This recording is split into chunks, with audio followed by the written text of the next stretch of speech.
Hello students, REET exam बहुत पास है। तैयारी उसी हिसाब से चल रही होगी, मतलब अपना 100% देते हुए आप एक शानदार तैयारी कर रहे होंगे। तैयारी में अब कोई चूक नहीं होनी चाहिए। आप हर समय ये सोचिए कि एग्जाम कल ही है और मुझे उसके लिए एक बेस्ट तैयारी करनी है। जो भी टॉपिक आज पढ़ रहा हूँ उसका कल ही मुझे एग्जाम देना है। इसके लिए आप बेस्ट से बेस्ट उस टॉपिक को एक ही बार में तैयार करें। ऐसा नहीं कि बस लापरवाही चल रही हो और टॉपिक पर ध्यान ही नहीं दिया जा रहा हो।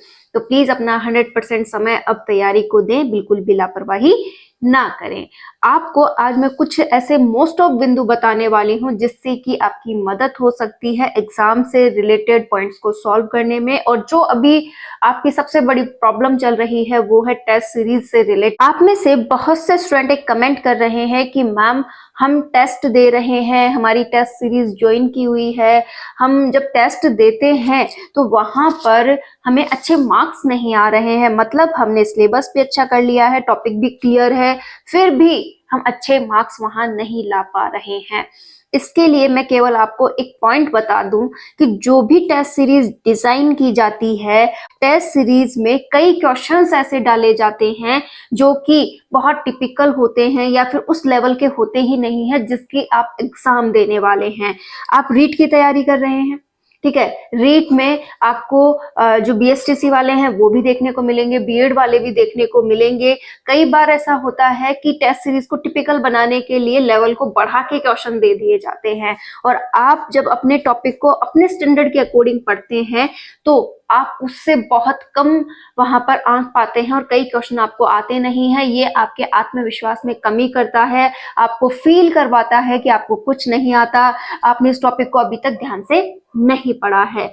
लेकिन एक बात ध्यान रखिएगा, वो एक टेस्ट मात्र है जो कि आपको तैयार कर रहा है कि आपको एग्जाम में कैसे अपना सिटिंग टाइम मैनेज करना है, कैसे आप पेपर को सॉल्व करने वाले हैं, कैसे अपने आप को वहां पर आप व्यवस्थित रखते हुए, आपके माइंड को एक्टिव रखते हुए तैयारी करें, ठीक है। इससे ज्यादा आपका टेस्ट सीरीज को देने का मतलब एक और होता है कि जो टॉपिक मैं पढ़ रहा हूं उससे रिलेटेड मुझे क्वेश्चन आ भी रहे हैं या नहीं आ रहे हैं।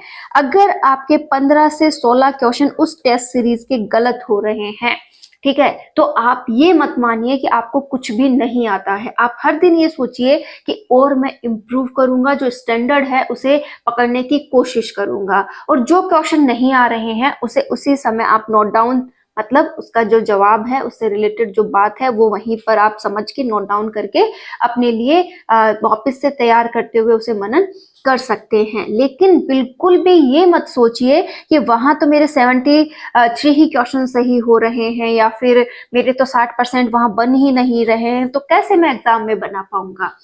आप रीट का पेपर देने के बाद मुझे कमेंट करके ये बता दीजिएगा कि हाँ टेस्ट सीरीज के जैसा ही मेरा पेपर था। नहीं होगा, वहां पर स्टैंडर्ड थोड़ा हाई रहेगा और जो रीट का पेपर आप दे के आएंगे वो हर किसी को साथ में लेकर चलने वाला होगा। मतलब वहां पर भी टिपिकल क्वेश्चन होंगे, ऐसा मैं नहीं कह रही, लेकिन वहां एक स्टैंडर्ड मैनेज किया हुआ होगा। 80 से 85 तक के क्वेश्चंस ऐसे होंगे जो आप आसानी से कर सकते हैं। हर एक बच्चे को साथ में लेकर चलने वाला होगा। जो 15 से 16 क्वेश्चन वहां पर होंगे, ठीक है, 15 से 20 क्वेश्चन जो वहां पर होंगे उनका स्टैंडर्ड थोड़ा अच्छा होगा। मतलब उसे बहुत अच्छी तैयारी करने वाला या काफी लंबे समय से तैयारी करने वाला या टेस्ट सीरीज के ऐसे टिपिकल से भी टिपिकल क्वेश्चंस जिसने सॉल्व किए हो वो उस स्टैंडर्ड का होगा, ठीक है। लेकिन हर एक बच्चे के स्टैंडर्ड को ध्यान में रखकर 80 से 85 क्वेश्चन डिजाइन किए जाते हैं। तो आप बिल्कुल भी नर्वस ना हो कि मेरे टेस्ट सीरीज में नंबर अच्छे नहीं आ रहे हैं तो मैं रीड क्लियर नहीं कर सकता। आप कर सकते हैं, आप बहुत अच्छा कर लोगे। टेस्ट सीरीज में अगर आप 70 से 75 क्वेश्चन भी सही कर रहे हो तो आपका एवरेज सही चल रहा है, आप रीड क्लियर कर जाओगे। तो बिल्कुल भी नर्वस मत हो। रीट एग्जाम के लिए आपको पता है कि 27 तारीख और 28 तारीख को पेपर होने वाले हैं, कि जो 27 फरवरी है, जो 28 फरवरी है, उन दोनों दिनों में ये पेपर करवाए जाएंगे और तीनों शिफ्ट में पेपर होने वाले हैं। तो आप अपनी शिफ्ट के अकॉर्डिंग अपने इस दिनों जो बचे हुए दिन हैं इनको मैनेज कीजिए। मतलब कि मुझे इस समय जो ये टाइमिंग है मेरे जो आया है टाइमिंग, इतनी बजे की शिफ्ट में मुझे एग्जाम देना है, उस टाइम पर ही आप टेस्ट सीरीज सॉल्व करें। इससे ये होगा कि उस दिन भी आप माइंड को एक्टिव रख पाएंगे, आपको नींद नहीं आएगी, आपको आलस नहीं आएगा और आप पूरी तरह से एक्टिव होते हुए वहां पर भी पेपर सॉल्व कर पाएंगे। तो प्लीज एक काम रोज करें कि आप जब भी टेस्ट सीरीज सॉल्व कर रहे हैं तो वो टाइम ही चुने जहां पर आपको एग्जाम देना है। मतलब दोपहर का आपकी शिफ्ट रहने वाली है, आपकी सुबह की शिफ्ट रहने वाली है या फिर आपकी शाम की शिफ्ट रहने वाली है, उस शिफ्ट के अकॉर्डिंग ही आप पेपर को सॉल्व करना स्टार्ट कर दे, ताकि वो समय जो आप वहां पर मैनेज करके टेस्ट सीरीज सॉल्व कर रहे थे वैसा ही समय आप पेपर वाले दिन भी कर पाए। आप हर दिन एक कोशिश करें कि आप बीच में ना उठें, आप कोई पानी वगैरह पीने या वॉशरूम वगैरह जाने के लिए भी ना उठें, बस इक्वली टाइम पर उस टेस्ट सीरीज को सॉल्व करें। और हाँ, मैनेज इस तरीके से करना है कि कैसा भी हो जाए मैं पेपर हॉल में बैठा हूं और मुझे मेरी रीट का पेपर सॉल्व करना है। एक्टिव माइंड उतना ही रखना है कि हाँ, जितने फोकस के साथ मैं वो पेपर दूंगा ना, उतने ही फोकस के साथ मुझे इन 10 दिनों में तैयारी करनी है। इससे उस दिन आप में एक नई एक्टिविटी देखने को मिलेगी कि आप ऐसा फील करोगे कि मैं पता नहीं कितने पेपर सॉल्व कर चुका हूं। उस दिन डर नहीं लगेगा, आप पूरा 100% देते हुए पेपर कर पाओगे। तो आपको ये बात तो पहले ध्यान में रखनी है। दूसरा, आप रीट का जहां कहीं पर भी आपका सेंटर है या फिर जहां कहीं पर भी आपको जाना है रीट के लिए, तो आप उस दिन पहले जाएं, अच्छे से टाइम से पहले पहुंचे। प्लीज ये मेरी आपसे रिक्वेस्ट है, उस दिन में आपसे कोई लापरवाही ना हो जाए, आप बहुत अच्छे से अपने पेपर को देख के आए।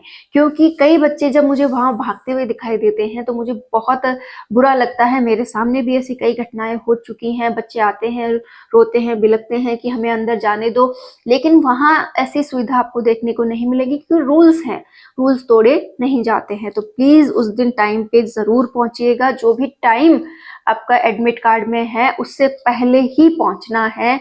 आप चाहे वहां पर खड़े रहकर अपना कुछ भी रिवाइज करो, चलेगा, लेकिन प्लीज वहां टाइम पर पहुंचे।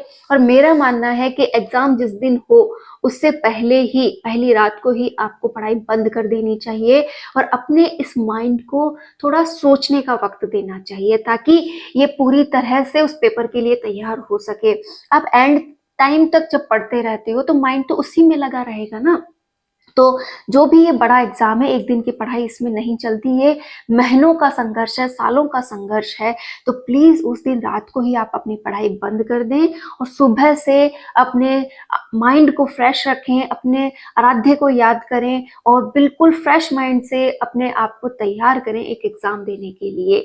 और इससे आपकी मदद होती है, आप जल्दी से एग्जाम हॉल में भी पहुंच जाते हैं, एक्टिव रहते हैं। बच्चे लाइन में खड़े होकर लंबी लाइन लगा रखी है और पढ़े जा रहे हैं, पढ़े जा रहे हैं। भाई पूरे महीने, पूरे साल आपने कुछ नहीं पढ़ा तो यहाँ चंद मिनटों में आप क्या पढ़ लोगे। बुक्स लाए हैं, भंडार भर रखा है, बैग लेके आए हैं, इसकी जरूरत नहीं है।